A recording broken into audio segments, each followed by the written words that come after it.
송나영의 라디오 오늘.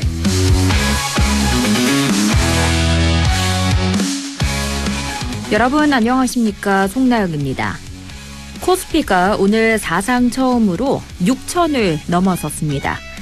꿈의 지수라 불리던 5천을 찍은 지 불과 한 달 만에 또 하나의 고지를 넘어선 건데요. 연초 4천대에서 출발한 코스피는 두 달 만에 40% 넘게 뛰었고 전 세계 주요 시장 가운데 수익률 1위를 기록하고 있습니다. 증권사 계좌는 1억 개를 넘었고 투자자 예탁금은 100조 원을 돌파했습니다. 오늘 국회에서 3차 상법 개정안이 처리됐는데요. 기업들이 경영권을 방어하는 용도로 써왔던 자사주를 소각하도록 의무화한 겁니다. 이렇게 되면 주식 가치가 올라 코스피 상승세에 힘이 더 붙을 거란 전망이 나옵니다.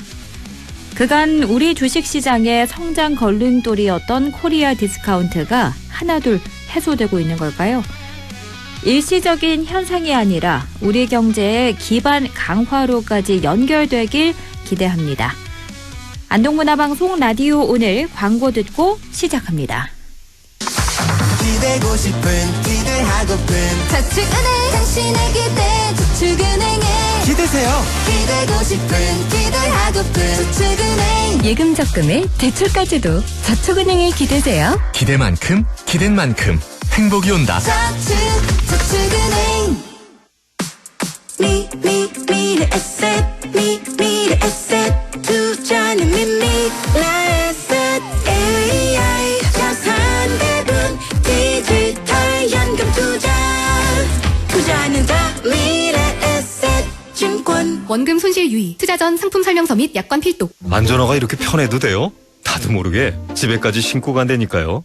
우린 발이 건강해야 하니까 안전화 아무거나 못 신어요. 내가 안전해야 가족이 안심하지. 그래서 난 꼭 워킷만 신어. 워킷 안전화를 고집하는 확실한 이유가 있다. 생각의 차이가 만드는 가치 워킷 안전화. 2월 25일 수요일 라디오 오늘입니다. 1부에서는 자동차에 필요한 귀한 정보 전해드립니다. 김필수의 차필 귀정 대림대학교 미래자동차학부 김필수 교수 연결해 이야기 나누고요. 2부 이슈 오늘에서는 농촌 인력 확보를 위해 외국인 근로자 유치가 중요한데요. 잠시 후 봉화군 농업기술센터 오상익 주무관 연결해 이야기 나눕니다. 이어서 각종 설문조사 결과를 가지고 우리 사회를 분석하는 시간이죠. 배종찬의 리서치 오늘 함께합니다. 라디오 오늘 유튜브로도 다시 들을 수 있거든요. 많은 애청 바랍니다.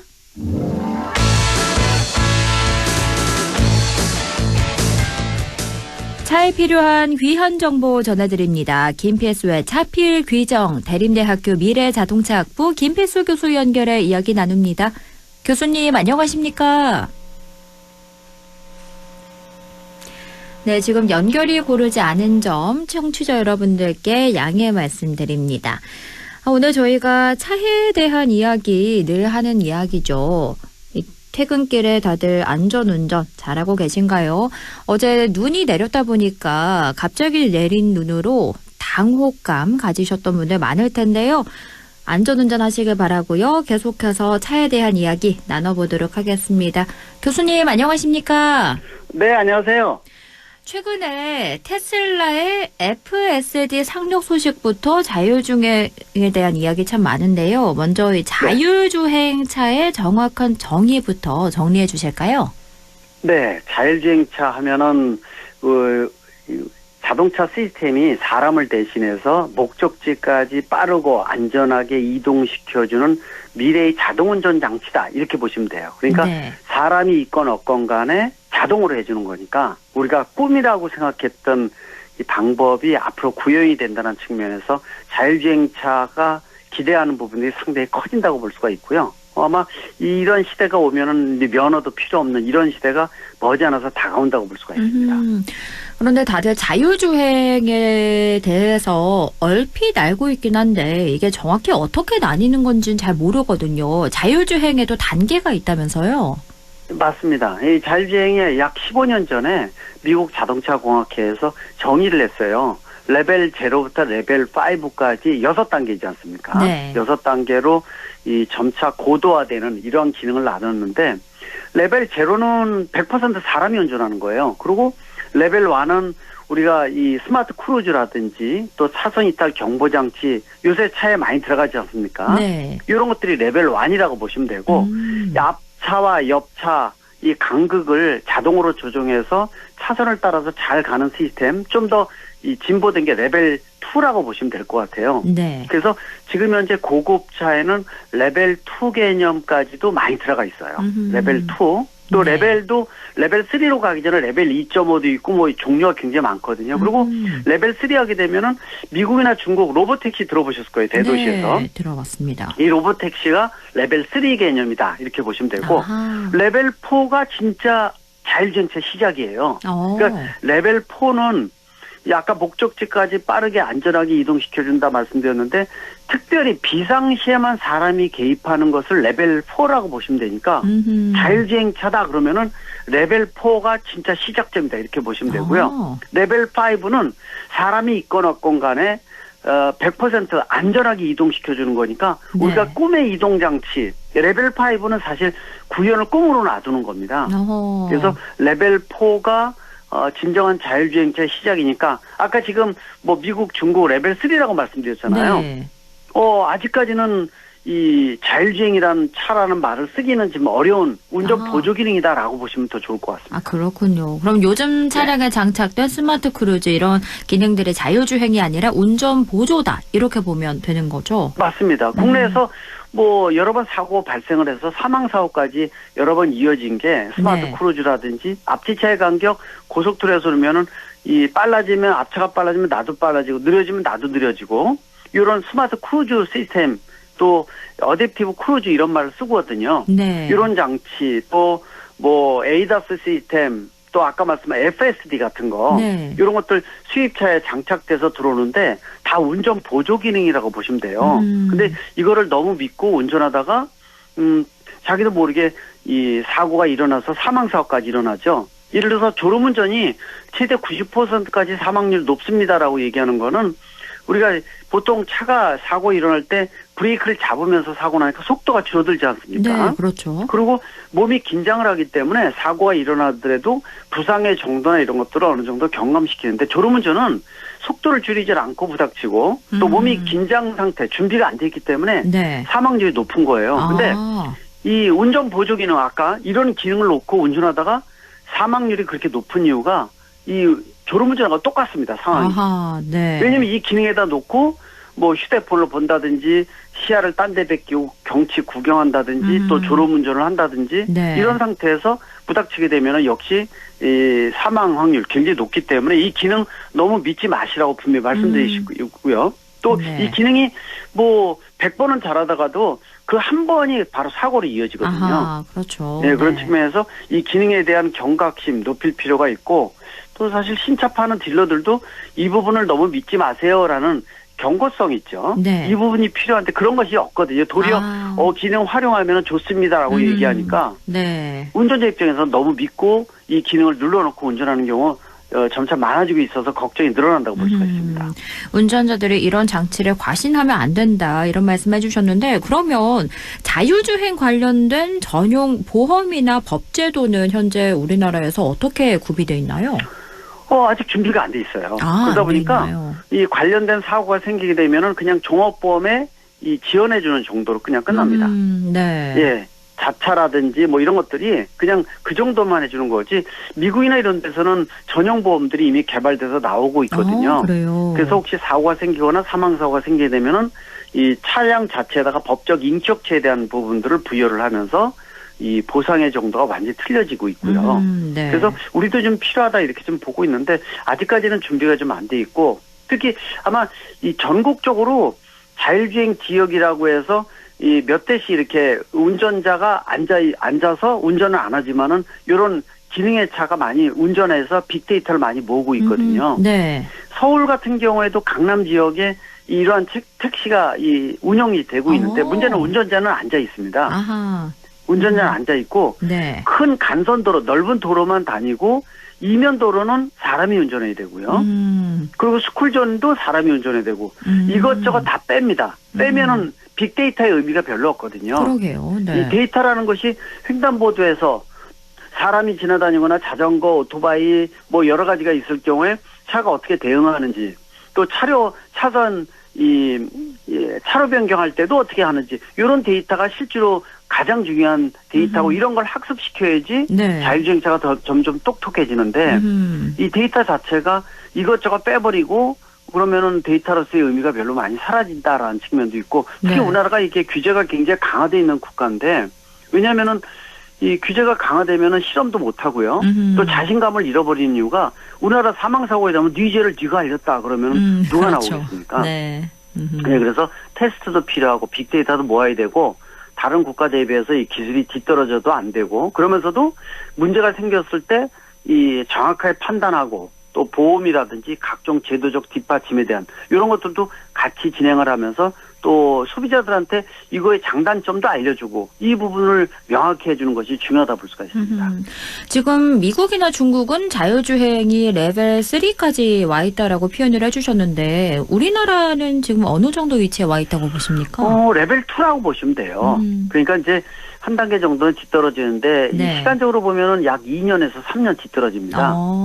특히 이제 자율주행이 라이다, 레이다, 카메라 등 여러 가지 센서가 필요하고 뭐 고해상도 GPS부터 5G 같은 통신 기능 그밖에 여러 가지 알고리즘이 융합이 돼야 되거든요. 네. 그러니까 소프트웨어, 하드웨어가 다 조율이 돼야 되는데 우리나라가 특히 소프트웨어, 알고리즘 쪽이 미국이나 중국에 비해서 많이 뒤떨어지고 있어요. 네. 그래서 이 간극을 얼마큼 빨리 당겨주느냐가 굉장히 중요한 부분인데 뭐 얘기 들으셨겠지만은 미국은 뭐 LA, 샌프란시스코라든지 아리조나, 피닉스 또 뭐 휴스턴이라든지 이런 큰 도시들 네. 등 이미 로보택시가 많이 운행이 되고 있어요.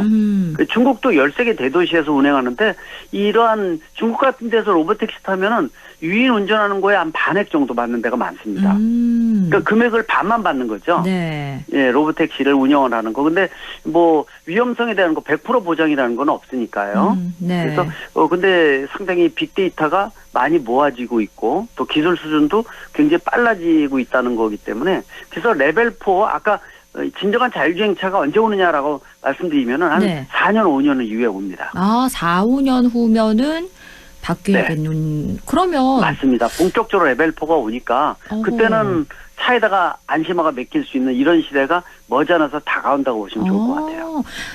택시, 물류, 배송, 대중교통 이런 분야에서는 어떤 변화가 찾아올까요? 혁신이라고 보시면 될 것 같아요.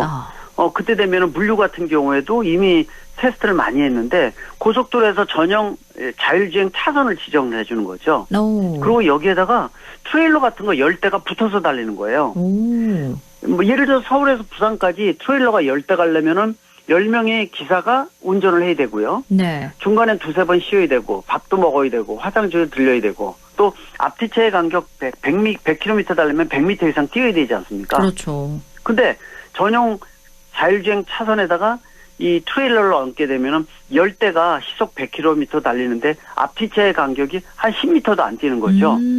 동시에 10대가 움직이는 겁니다. 네. 그리고 중간에 쉬지도 않고 정속으로 달리고요. 그러니까 시간에 대한 거, 비용에 대한 것들을 굉장히 아낄 수가 있고, 또 특히 이제 10대가 움직이는데 뭐 한 명의 관리자만 타는 거죠. 네. 예, 이런 게 이제 군집운행이라고 얘기를 하는데 이런 군집운행 테스트는 뭐 한 20년 동안 굉장히 많이 이루어졌기 때문에 예, 본격적으로 이루어진다 그러면은 물류의 혁신이 일어나기 때문에 물류 쪽에 대한 일자리나 이런 것들의 변동이 굉장히 많아질 것으로 보고 있어요. 그렇군요. 예, 그래서 물류에 대한 부분들이 가장 큰 변화다라고 분명히 말씀드릴 수가 있고 우리 요새 휴대폰 보면은 휴대폰에 뭐 인공지능도 들어가 있고 네. 모든 걸 휴대폰하고 주고받을 정도지 않습니까? 그렇죠.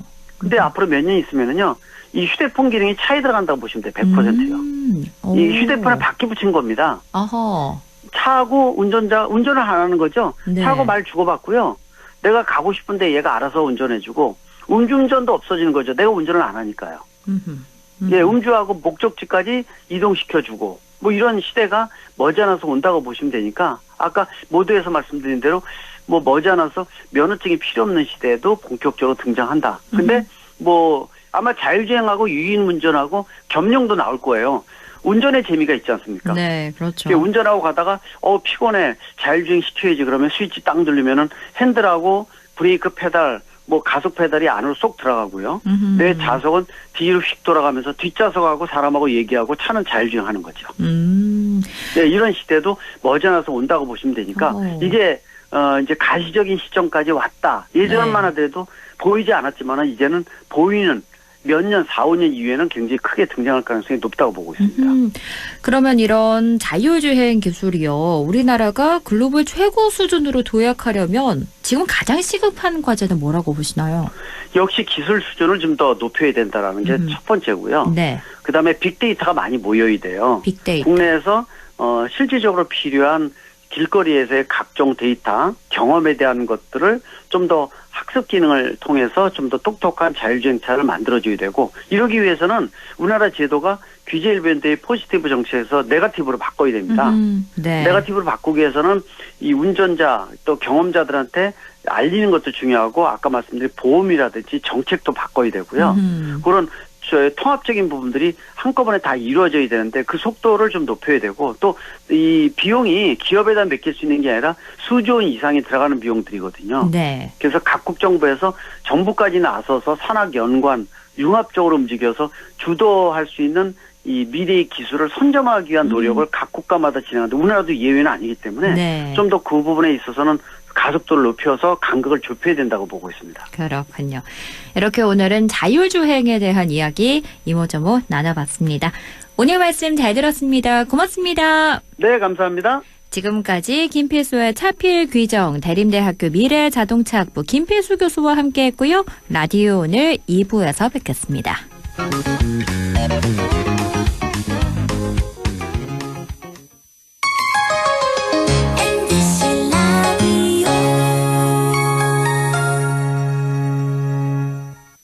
땡긴다 땡겨 매콤새콤 달콤한 맛 무침에는 역시 땡기네 가오리 장례식장 등 각종 대소사 최고의 인기 메뉴 땡기네 가오리 물이 생기지 않아 언제 어디서든 포장 배달 택배 모두 가능한 안동 땡기네 가오리 054-852-4988 가족과 함께 즐기는 영주 도심 속 힐링 온천 영주 온천랜드와 영주 호텔 하루의 피로를 내려놓고 쉬어가기 좋은 공간에서 온천, 사우나와 숙박을 함께 이용하실 수 있습니다. 숙박, 피트니스, 키즈카페, 찜질방까지 모든 것을 한 번에 즐기는 영주 온천 관광호텔 영주 온천랜드. 누려라 상주 최초 자이른의 자부심을. 기대하라 최고 29층 스카이 커뮤니티로 더 특별한 일상을. 경험하라 773세대 대단지의 스케일을. 자이른해가 들어오면 상주와 문경이 달라집니다. 상주 자이른해 1670-0394 자이SND. 안녕. 그냥 네 생각나서 연락 남겨. 오늘 하늘이 참 예쁘네. 너도 꼭 봤으면 좋겠다. 여기 맛집 왔는데 딱 네 생각이 나더라. 우리 꼭 같이 오자. 누군가에게 이 소리는 단순한 알람이 아닙니다. 우리가 여전히 곁에 있다는 조심스러운 노크입니다. 오늘 연락이 뜸했던 친구, 문득 생각난 가족에게 전화 한 통, 문자 한 줄은 어떨까요? 당신의 작은 두드림이 누군가의 닫힌 문을 여는 열쇠가 됩니다. 공익광고협의회.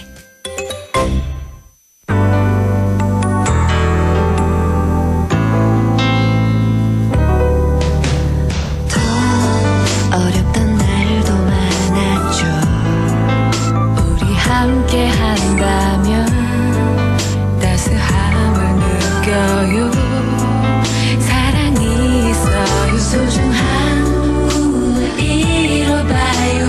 우리 함께 여기 있으니 감동과 사랑 있는 MBC 라디오 문화방송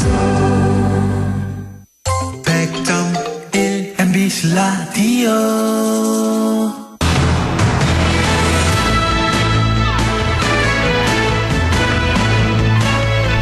라디오 오늘 2부 순서 이슈 오늘입니다.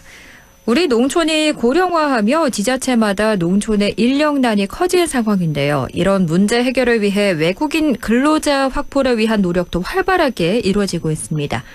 봉화군의 농촌 인력 확보를 위해 최전선에서 노력 중인 분이죠. 봉화군 농업기술센터 농촌활력과 우상익 주무관 연결해 이야기 나눕니다. 주무관님 안녕하십니까? 안녕하세요. 봉화군 농업기술센터에서 외국인 계절근로자 프로그램을 담당하고 있는 우상익 주무관입니다. 반갑습니다. 네, 반갑습니다. 농촌에서는 이 봄바람보다 일손 부족 걱정이 먼저 찾아온다고들 하는데요. 봉화군뿐만 아니라 우리 농촌의 인력난이 현재 어느 정도로 심각한 상황인가요? 농촌의 평균 연령이 현재 60에서 70대를 넘어서면서 무거운 짐을 옮기거나 장시간 쪼그려 앉아서 하는 작업은 이제 외부 인력 없이는 아예 불가능한 상태라서요. 네. 농사는 씨 뿌리기와 수확기 등 특정 시기에 일손이 몰리는데 이때 사람을 구하지 못하면 1년 농사가 한순간에 물거품이 되기 때문에 농민분들께서는 봄바람이 불기 시작하면 설렘보다 올해는 누구랑 같이 일하나 하는 공포를 먼저 느끼십니다. 일손 공급보다 수요가 압도적으로 많다 보니까 인건비가 천정부지로 치솟은 상태라 가지고요. 숙식 제공은 기본이고 웃돈을 얹어주면서까지 외국인 근로자들을 모셔오는 형편입니다. 그렇군요. 현장의 인력난이 굉장히 심각한 상태인데요. 올해 봉화군이 외국인 계절 근로자를 1,250명 규모로 도입을 했습니다. 이 숫자가 실제 농가에는 어떤 의미가 있고 또 어떤 도움이 되고 있나요? 과수나 채소 같은 작물은 수확 시기를 며칠만 놓쳐도 상품 가치가 급격히 떨어져서요. 1,250명의 인력이 적재적소에 배치되면서 농가는 인력난 때문에 농사를 망칠지 모른다는 불안감에서 벗어나 제때 수확하고 고품질 농산물을 출하할 수 있게 되었습니다. 이 1,250명 규모가 어떻게 이루어졌나 살펴보니까요. 해외 지자체와의 MOU 방식 그리고 결혼 이민자 가족 초청 방식으로 병행을 하고 있더라고요. 이렇게 두 가지 방법을 섞어서 운영하는 특별한 이점이 있을까요? 외국인 근로자 도입 시 가장 우려되는 부분이 무단 이탈에 대한 부분인데요. 가족 초청 방식은 가족 간의 신뢰를 바탕으로 운영되기 때문에 책임감이 높고 이탈 가능성이 현저히 낮습니다. 이러한 안정적인 근로자들이 현장에 섞여 있으면 전체적인 근로 분위기를 순화시키고 MOU 방식으로 들어온 근로자들에게도 긍정적인 자극과 정서적 안정감을 주는 완충작용을 하게 됩니다. 그렇겠네요. 이렇게 서로 간의 신뢰를 쌓는 하나의 방편이 된다 이런 말씀해 주셨는데요. 그리고 또 하나의 외국인 근로자 하면 가장 우려되는 지점이 바로 인권 문제입니다. 현재 봉화군에서는 숙소를 직접 점검하는 것부터 전용 통장 개설까지 아주 꼼꼼하게 챙기고 있다고 들었는데요. 근로자들이 안심하고 일할 수 있도록 현재 구체적으로 어떤 장치들을 마련하고 있나요? 먼저 읍면 담당자분들께서 직접 농가를 방문해 냉난방, 온수 샤워, 잠금장치, 화재 안전시설을 확인하십니다. 필수 요건을 갖추지 못한 숙소는 근로자 배정에서 원천 제외하여 근로자의 기본적인 주거권을 철저히 보장하고 있습니다. 그리고 근로자 본인 명의의 통장으로 임금을 지급하도록 의무화하였고요. 임금 영세서를 반드시 교부하게 하여 체불이나 부당한 갈취를 사전에 차단하였습니다. 여권이나 통장을 고용주와 보관하는 등의 인권 침해 행위는 출입국 관서와 연계해 즉각 조치하는 등 강력한 체계를 갖추고 있습니다. 그렇죠. 그리고 또 봉화군의 굉장히 특별한 제도 중 하나가 우수 고용주에게 인센티브를 주더라고요. 이 제도가 구체적으로 어떤 효과가 있나요? 농가분들께서 인센티브를 받기 위해 숙소 개선 등 근로자의 주거권과 인권 보호에 자발적으로 앞장서고 계십니다. 이러한 대우는 고용주와 근로자 간의 유대감을 높여 부단 이탈을 방지하고 성실 근로자의 재입국을 유도합니다. 숙련된 인력이 확보되는 선순환 구조 덕분에 농가는 일손 부족과 숙련도 고민을 동시에 해결하고 있고요. 결국 이 제도는 해외 지자체와의 신뢰를 강화해서 봉화군 농업 전체의 대외 경쟁력과 브랜드 가치를 높이는 결과를 낳고 있습니다. 그리고 현장을 생각해 본다면 또 한 가지 어려운 지점이 바로 언어일 것 같아요. 말이 통하지 않아서 오해도 많이 생길 것 같은데요. 현재 언어 소통 도우미 운영 또 고용주 근로자 합동 교육이 도입돼 있던데요. 이건 실제 현장의 갈등을 줄이는데 어느 정도 도움이 되나요? 우리 봉화군이 운영하는 언어소통 도우미는 단순한 통역을 넘어서 농업 문화의 차이를 좁히는 가교 역할을 수행하고 있습니다. 세밀한 작업 지시 전달을 통해 현장의 오해를 줄이고 업무 효율을 높이는 데 기여하고 있고요. 이와 함께 입국 초기에 실시하는 고용주 근로자 합동교육은 서로의 권리와 의무를 명확히 확인하며 첫 신뢰를 쌓는 자리가 되는데 고용주는 인권 보호의 중요성을 상기하며 책임감을 갖고 근로자는 한국생활적응팀을 얻으며 정서적 안도감을 느끼게 됩니다. 이러한 소통 지원책들은 서로를 단순한 노동력이나 고용주가 아닌 함께 농사를 짓는 진정한 파트너로 인식하게 함으로써 현장의 불통을 신뢰로 바꾸고 불안 이탈을 예방하며 모두가 안심하고 업무에만 몰입할 수 있는 든든한 심리적 안전장치가 되고 있습니다. 이렇게 근로자도 고용주 모두에게 도움이 되는 제도들을 도입하고 있는데요. 주무관님은 행정가로서 단순히 인력을 공급하는 걸 넘어서 가장 기억에 남는 순간이 있다면 언제일까요? 가장 기억에 남는 순간은 지난해에 성실히 일했던 근로자가 약속대로 다시 봉화를 찾아와서 고용주와 마치 가족처럼 뜨겁게 제외하는 모습을 목격했을 때였는데요.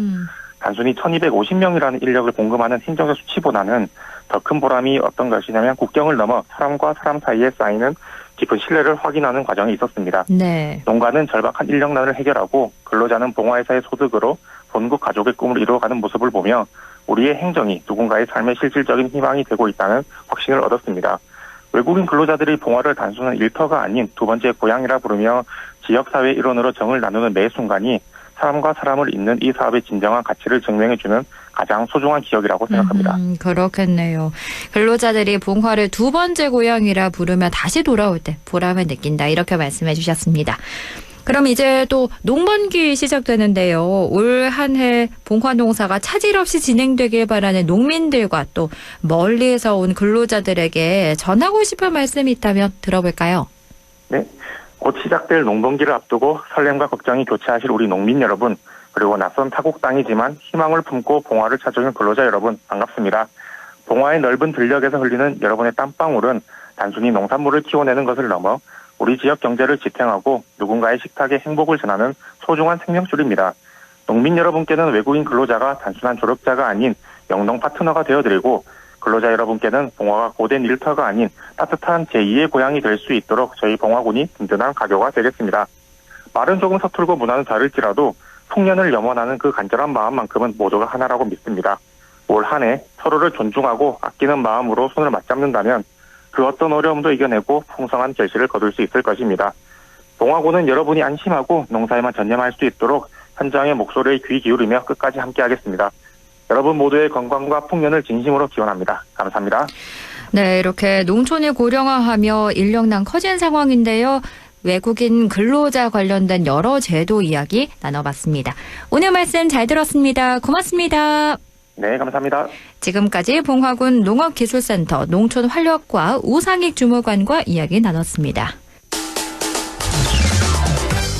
라디오 오늘에서는 청취자 여러분의 참여를 기다리고 있습니다. 우리 지역에서 발생한 사건 사고 소식이나 함께 토론하고 싶은 내용을 안동 MBC 홈페이지 라디오 오늘 게시판에 올려주시기 바랍니다. 전화와 문자 참여도 하실 수 있습니다. 전화는 851국에 7191번, 문자는 샵 0913번으로 보내주시면 됩니다. 문자는 단문 50원, 장문 100원의 정보 이용료가 있습니다. 여러분의 많은 참여 바랍니다.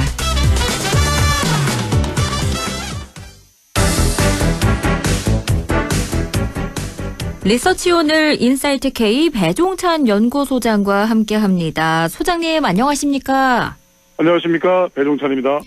네, 먼저 이재명 대통령의 국정수행 지지율 추세부터 살펴볼까요?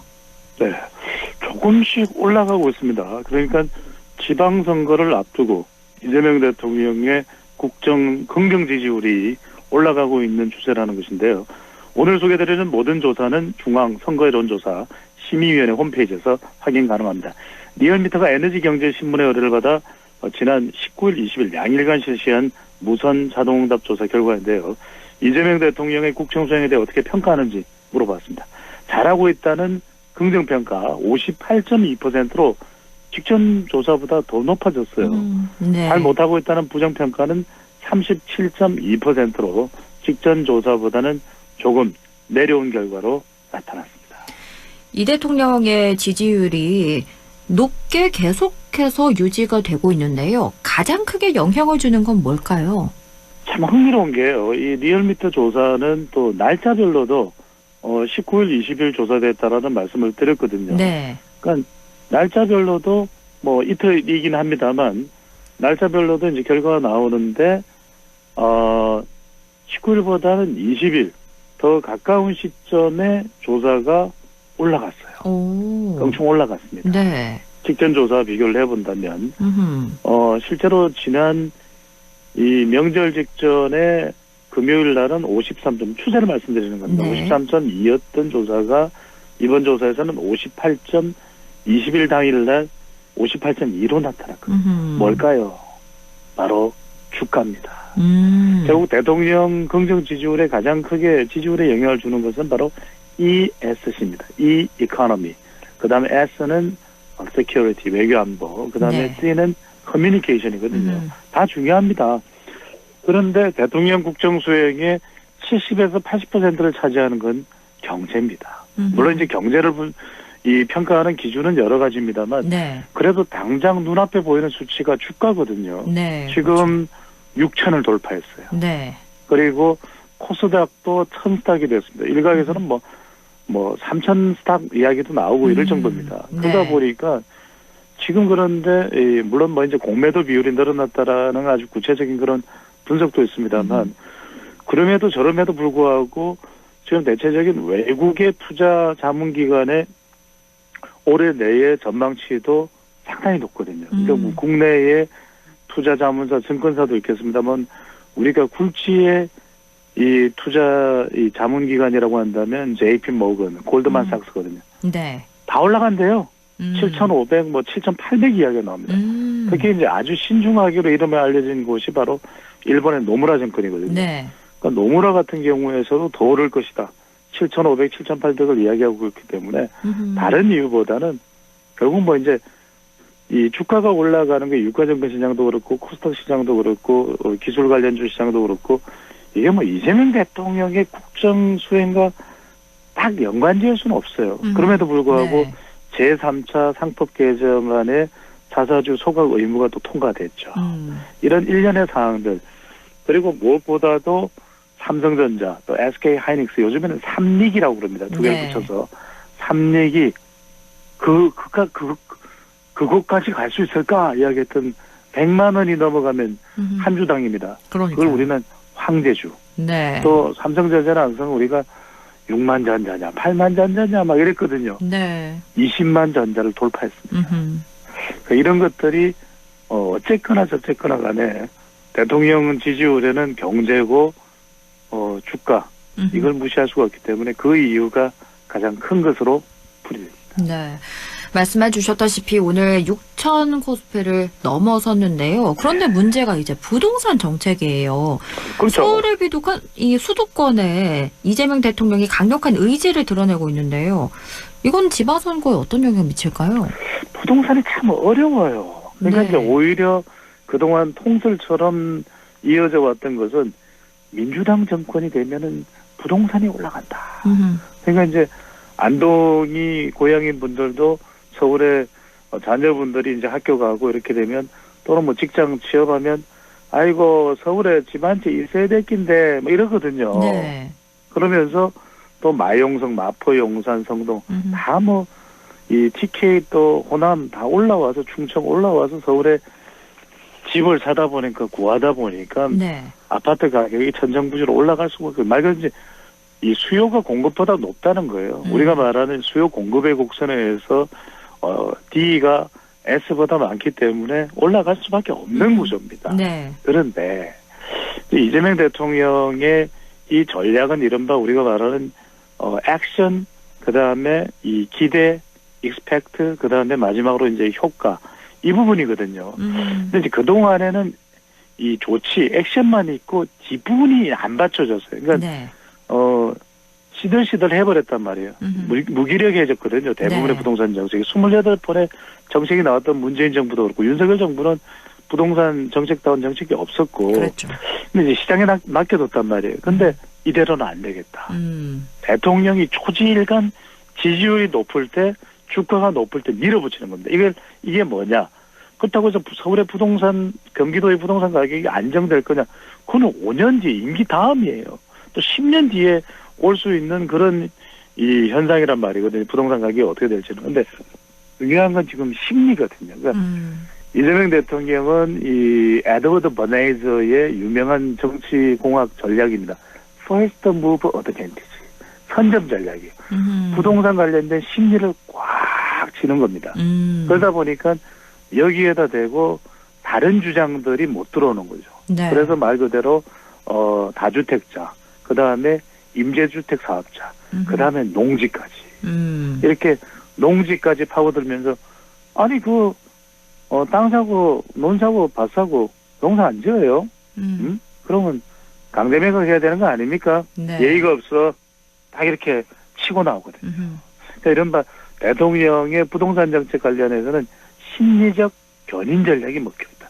일단 이것이 효과가 있고 없고는 나중에 문제입니다. 하지만 네. 그런 점에서는 부동산이 자칫 다가오는 지방선거에 집권 여당으로는 상당히 불리할 수도 있었는데 이재명 대통령의 이 심리적 견인 전략으로 인해서 크게 불리할 것도 없는 상황이 되어가고 있습니다. 그런데 한 가지 의아한 게요. 어제 국무회의에서도 농지 관련된 것들을 언급한 것도 그렇고 그렇죠. 6월 3일 지방선거 전에 이 이야기를 자꾸 꺼낸 이유는 뭐라고 보십니까? 다분히 이제 대통령의 이 전략이죠. 일단 부동산 분리 여론을 차단하는 게 있고 또 하나는 대통령 중심으로 여론 결집 효과도 있습니다. 그렇게 되면 결과적으로는 지방선거도 대통령이 견인하는 주도하는 선거다. 심지어는 지금 그래서 공격도 지금 왕이 사랑한 남자인가요? 그 영화가 지금 500만 돌파로 흥행을 하고 있는 것처럼 네. 이 대통령이 선택한 후보, 뭐 후보는 남자일 수도 있고 여자일 수도 있으니까요.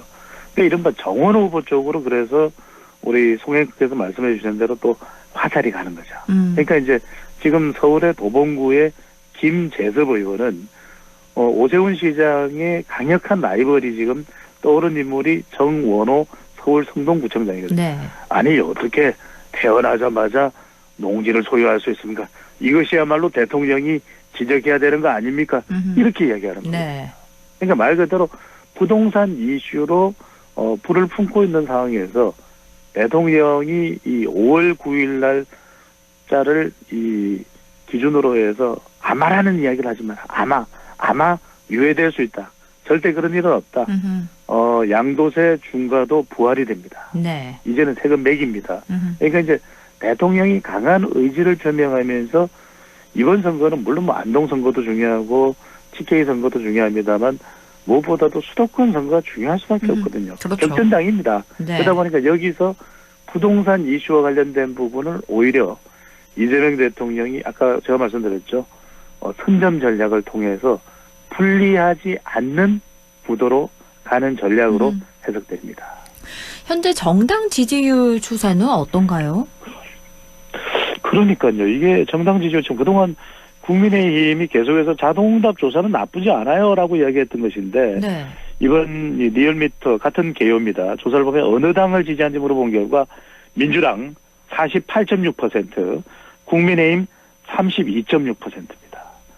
무려 16%포인트 차이가 납니다. 이러면 네. 상당히 이제 국민의힘에서 난감해집니다. 뭐 TK는 다르다 하더라도요. 조국혁신당 3.3%, 진보당 1.4%, 개혁신당 2.4%. 그러니까 이제 전화 면접 조사는 샤이 보수가 있어서 그렇다 치고 지금 자동응답 조사입니다. 이번 조사는. 그런데 국민의힘이 32.6이다. 물론 전체 조사입니다. TK가 아니라 민주당은 48.6이다. 16%포인트 차이. 그러니까 투표용지 한 장만 차이 나도 당락이 갈리는데 네. 무려 16%포인트면 이건 많은 차이예요. 그래서 그러니까요. 국민의힘으로서는 지금의 정당 지지율 차이를 어떻게 극복해야 상당히 중요할 수밖에 없다. 왜 중요하냐면 네. 결국 지방선거 때는 이 정당의 지지율이 후보자의 기초 체력이거든요. 그러니까 우리 송영크도 그렇고 우리 방송을 들으시는 안동 MBC 애청자분들도 사실 밖에 나가서 요즘에 이 러닝이 또 상당히 유행하지 않습니까? 네. 하려면 에너지가 있어야 돼요. 저 같은 사람은 두쫑코 한 10개 먹고 나가야 됩니다. 어이샤 이렇게 해야 이게 좀 하회마을까지 뛰었다 갔다 올 수가 있는데 네. 그건 좀 불가능하겠습니다만 그런 상황에서 이게 정당 지지율이 높지 않으면은 사실 이 선거에 나간 후보자의 심리가 이렇게 돼버려. 왕 이렇게 되면 안 되죠. 오히려 좀 착착하고 좀 이렇게 탄력을 받기 위해서는 네. 정당 지지율을 올리는 것이 매우 중요할 것으로 보입니다. 지금 정당 간 격차가 굉장히 많이 나는데요. 그런데 국민의힘 장동혁 대표가 지난 19일이죠. 윤석열 전 대통령의 무기징역 1심 선고에 대해서 윤핵관 수호 의사를 다시 밝혔거든요. 국민의힘 앞으로 어떻게 될까요? 저는 이제 뭐 그럴 만한 이 장동혁 대표의 속 사정도 있다고 봐요. 네. 이제 우리가 정치라는 것은 정치적 참견 시점에서 봐야 되거든요. 네. 이걸 뭐 어느 한쪽으로만 일방으로 볼 수는 없습니다. 그렇다 하더라도 선거에서 중요한 것은 우리가 선거는 항상 분석하실 때 세 가지 기준으로 분석해요. 선거는 구도는 지금 애당초 분리해요. 그다음 그렇죠. 두 번째는 이슈.